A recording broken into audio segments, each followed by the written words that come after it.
Olá, eu sou a Érica, professora do Departamento de Pediatria da Faculdade de Medicina da Universidade Federal de Minas Gerais e preceptora da Residência de Pediatria do Hospital Infantil João Paulo II. Na primeira videoaula, foram abordados alguns aspectos da microbiologia aplicada para a clínica. Nessa videoaula, vou apresentar os aspectos fundamentais para o manejo de situações frequentes no ambiente hospitalar. E, por fim, na última parte desse módulo, serão abordados os aspectos do uso racional dos antimicrobianos dentro do contexto hospitalar.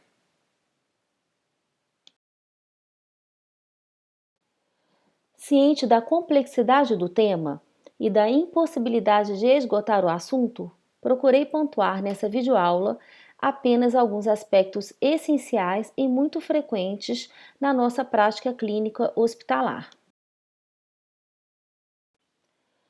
Dando sequência à apresentação anterior, onde abordei os aspectos do microbioma humano, vale lembrar que os indivíduos são colonizados pelos micro-organismos que compõem a sua microbiota endógena e que, a partir da internação, esse indivíduo acaba sendo exposto a vários fatores que concorrem para a modificação dessa microbiota, que começa então a ser substituída pelos micro-organismos presentes no ambiente hospitalar. Então, essa mudança na colonização vai ocorrer a partir principalmente das mãos dos profissionais, por isso a importância da lavagem adequada das mãos, além da colonização que pode ocorrer a partir dos vários dispositivos invasivos a que os pacientes podem ser expostos, como ventilação mecânica, sonda vesical e nasogástrica.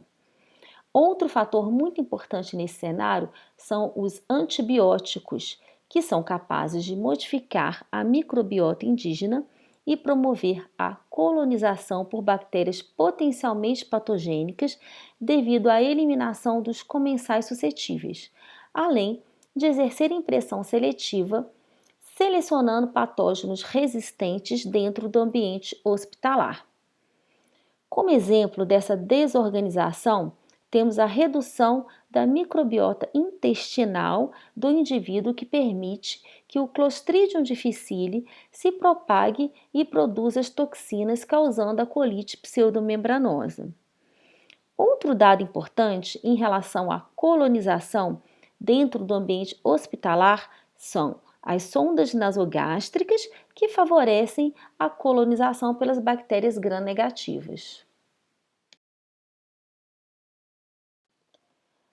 As infecções hospitalares, por definição, são aquelas que são adquiridas nosocomialmente, ou seja, que não estavam presentes ou estavam incubadas no momento da admissão hospitalar. São também chamadas de infecções relacionadas à assistência em saúde por ocorrerem frequentemente em consequência dos cuidados hospitalares. Muitas estão associadas ao uso de dispositivos e procedimentos invasivos que violam as defesas normais do hospedeiro e permitem a invasão microbiana, enquanto que outras resultam da exposição a patógenos no ambiente de saúde transmitidos por pessoas colonizadas ou infectadas ou por objetos e superfícies contaminadas, água ou ar. Nesse fluxograma, estão representadas as principais síndromes infecciosas associadas com assistência à saúde. Temos a infecção relacionada à sonda vesical, a pneumonia hospitalar, a infecção de sítio cirúrgico, a infecção relacionada a catéter e a diarreia pelo Clostridium difficile. Nessa videoaula eu vou focar na pneumonia e na infecção relacionada ao catéter. Para falar de infecção relacionada a catéter, eu acho importante introduzir um conceito importante que é o do biofilme, pois eles estão frequentemente relacionados às infecções relacionadas a catéter. Mas qual a definição de biofilme? Os biofilmes são comunidades estruturadas de células microbianas fechadas em uma matriz de exopolissacarídeo. O processo vai se iniciar Após a adesão dos micro-organismos, como vocês podem observar nesse desenho, há uma superfície abiótica, como plásticos e metais, ou biótica, como células e tecidos. A partir dessa adesão, essas microcolônias vão se organizando progressivamente e vão passando por estágios de maturação até chegar à fase de dispersão. Então, a partir daqui, esses micro-organismos podem se dispersar na corrente sanguínea, como vocês podem observar nessa figura. Mas por que isso é tão importante? Porque esse biofilme favorece e muito a resistência bacteriana. Os fungos e as bactérias sobrevivem e se desenvolvem dentro desse biofilme devido à dificuldade de difusão dos agentes antimicrobianos nesse ambiente. Além do mais, os micro-organismos apresentam a capacidade de permanecer dentro do biofilme em um estado fenotípico de crescimento lento, contribuindo para a resistência à ação dos antimicrobianos. As infecções humanas associadas aos biofilmes incluem a cárie dentária, as infecções das vias aéreas inferiores por Pseudomonas aeruginosa e outros micro-organismos em pacientes com fibrose cística e as infecções por corpos estranhos em pacientes com próteses e dispositivos implantados. Outro exemplo de biofilme é o que ocorre na endocardite bacteriana. Outro aspecto muito importante que vale a pena detalhar é a bacteremia. O que é uma bacteremia conceitualmente?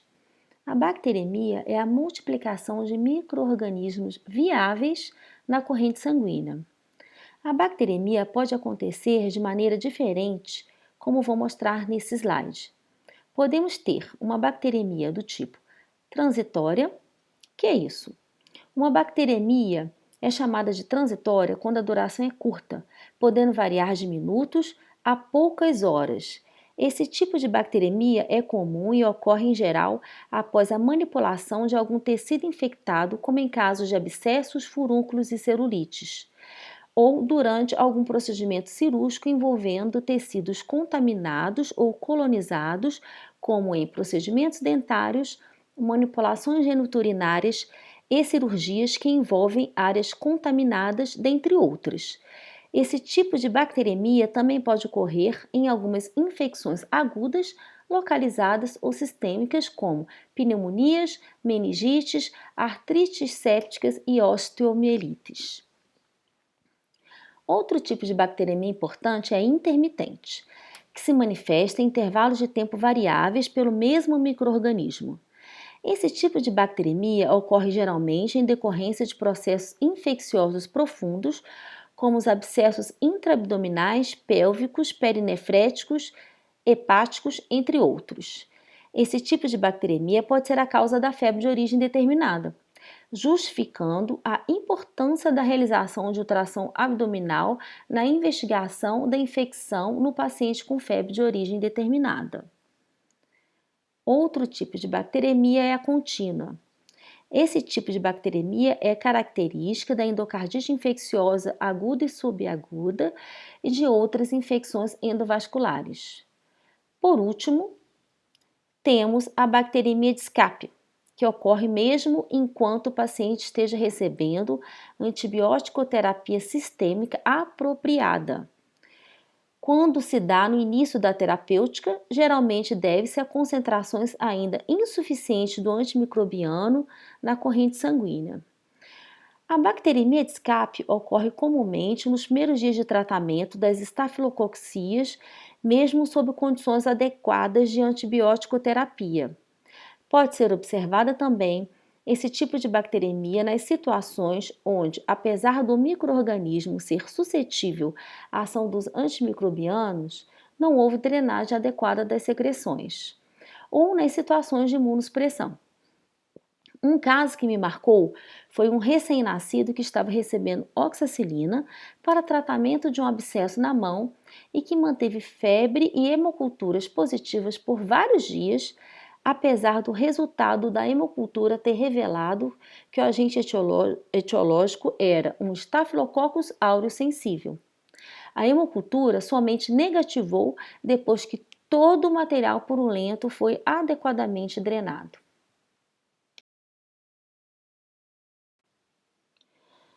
A partir do entendimento do que é bacteremia e das diversas situações que estão envolvidas com esse processo, é preciso também saber interpretar adequadamente o resultado da hemocultura para definir quando se está realmente diante de uma bacteremia ou contaminação.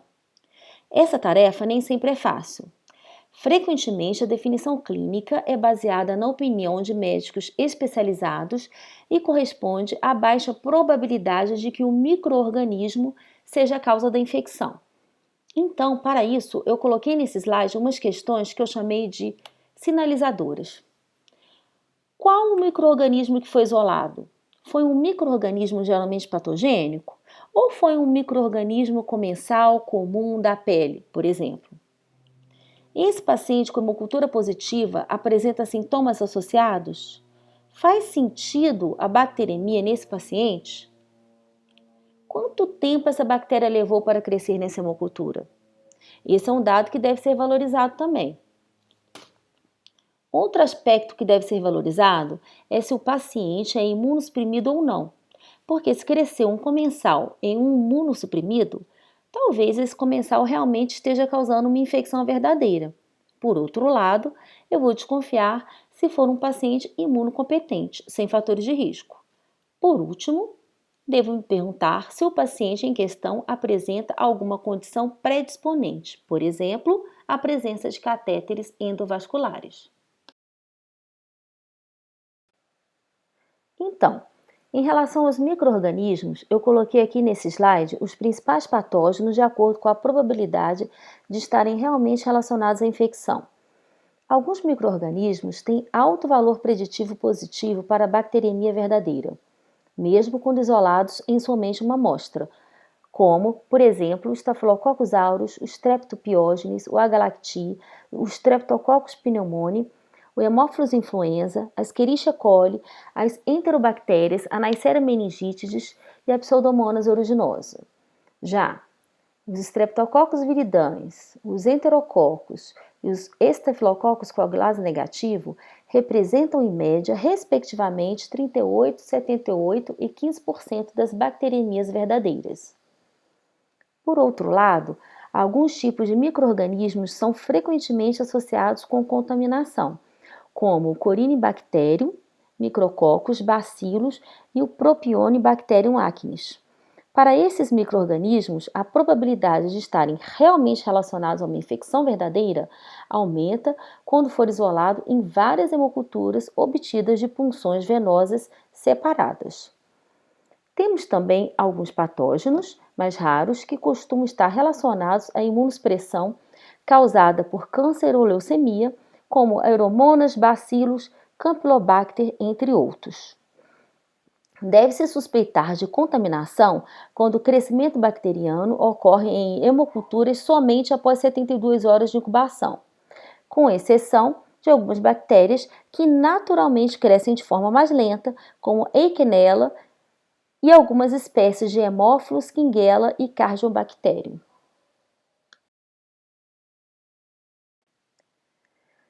Nesse slide eu coloquei os principais alertas que indicam que o resultado da hemocultura corresponde a uma bacteremia verdadeira. Como eu mostrei no slide anterior, avaliar o tipo de bactéria isolada é extremamente importante nessa definição. A resposta favorável ao tratamento também aponta para um diagnóstico provável de bacteremia. E outro alerta para a bacteremia verdadeira é o tempo de crescimento rápido. Faz sentido pensar que em uma verdadeira bacteremia, o inóculo bacteriano é mais alto e cresce mais rapidamente do que uma contaminação. Dentro desse raciocínio, tem-se sugerido que quando o Staphylococcus coagulase negativo demora mais de 20 horas para crescer, ele representa uma provável contaminação. Também dentro dessa lógica, devem ser considerados os outros fatores que poderiam afetar o crescimento bacteriano, como o volume de sangue inoculado no tubo e o desempenho dos sistemas de incubação que podem retardar o tempo de detecção. E o fator que deve ser mais valorizado, com maior consenso entre os autores, é o número de amostras positivas com o mesmo patógeno. Duas hemoculturas positivas com o mesmo patógeno aumenta a probabilidade de bacteremia verdadeira. Na prática clínica, muitas vezes somente temos uma amostra de sangue devido à volemia da criança ser menor que o adulto. Porém, diante de uma amostra de sangue que sugira contaminação, está altamente recomendada a coleta de uma nova amostra. Em resumo, as informações pertinentes à avaliação do significado de um isolado de hemocultura incluem tipo de micro-organismo, número de hemoculturas obtidas e, dentre elas, o número de culturas positivas, tempo para positivação da hemocultura, maneira como as amostras de sangue foram obtidas e a probabilidade de um paciente individual ter bacteremia com base na avaliação clínica e epidemiológica. Nesse slide, eu coloquei um QR Code para que vocês possam acessar e responder uma pergunta que fiz referente a esse assunto.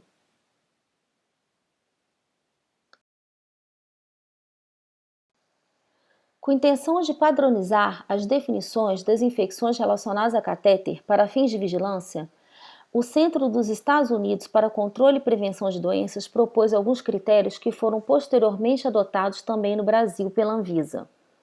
Inicialmente, o paciente deve preencher os critérios de infecção primária da corrente sanguínea, que é definida pelo crescimento de micro-organismo patogênico em sangue e não relacionada a outro foco, ou pelo crescimento de micro-organismo comensal em duas hemoculturas coletadas em locais distintos no mesmo dia ou em dias consecutivos, na presença de sintomas e também não relacionado a outro foco. Aqui ao lado eu coloquei como lembrete os micro-organismos considerados comensais.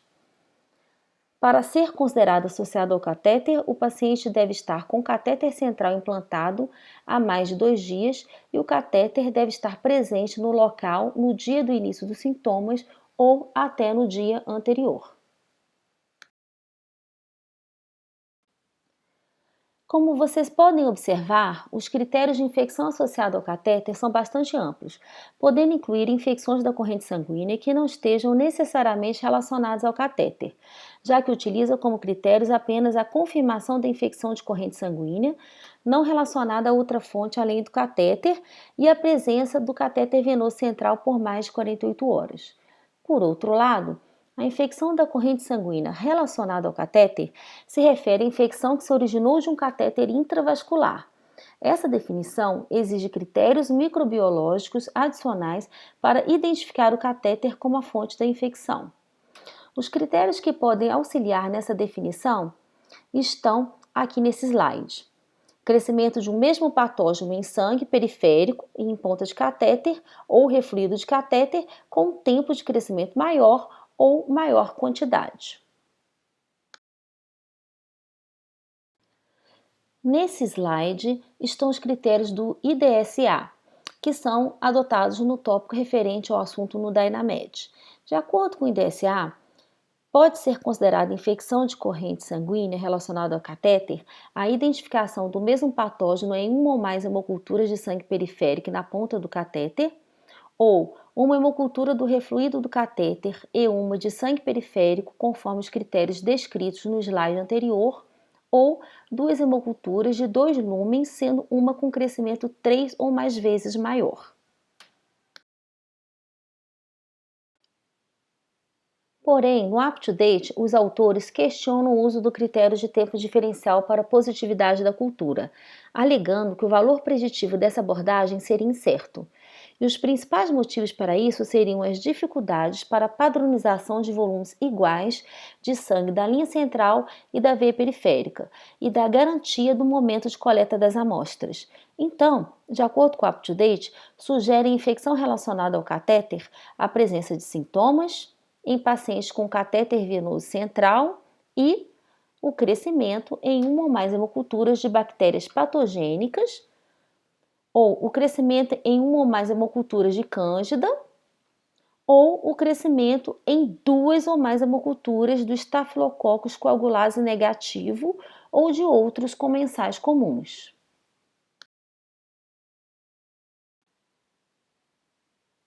No laboratório do Hospital João 23, as hemoculturas são processadas no BactAlert, que consiste em um sistema automatizado para a detecção microbiana, sendo possível realizar a comparação do tempo de crescimento.